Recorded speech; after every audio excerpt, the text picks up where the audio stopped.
আমি ভাবতাম যে শুধু মনে হয় হিন্দুদের মধ্যে অন্ধভক্ত আছে, কিন্তু আমার এই ধারণাটা পুরোপুরি ভুল ছিল।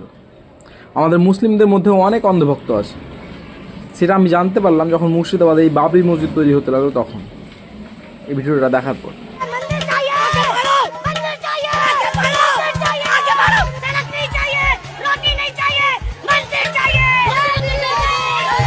বয়স কত তোমার? 17 বছর। 17 বছর। তুমি ইট নিয়ে যাচ্ছ? হ্যাঁ।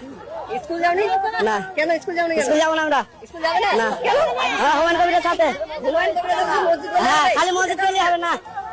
স্কুলে তো যেতে হবে। নারায়ে তাকবীর। না, শিক্ষা দরকার নেই আমাদের। শিক্ষা দরকার নেই আমাদের বলছে ছেলেটা।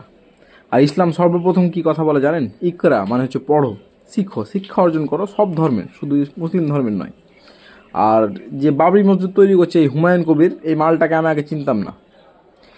এর আগে যে বাবরি মসজিদে এত ডিবেট হয়েছে, এত তর্কাতর্কি, এত কেস কাচারি, কোথাও এর নাম আসেনি, কোথাও কিছুই করতে যায়নি।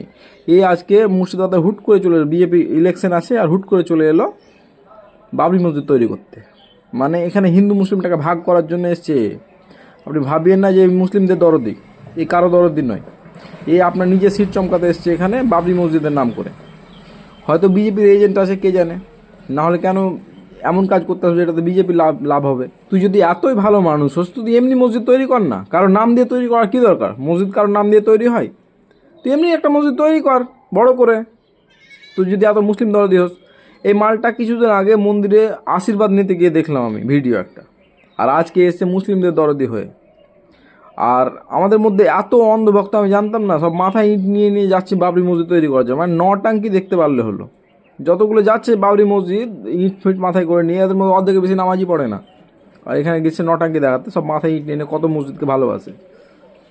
তোরা ইসলাম ধর্মকে যদি ভালোবাসে তো আগে নামাজ পড়, মানুষের মতো মানুষ হ, দিয়ে তখন যাস বেশি নটাঙ্কি দেখাতে।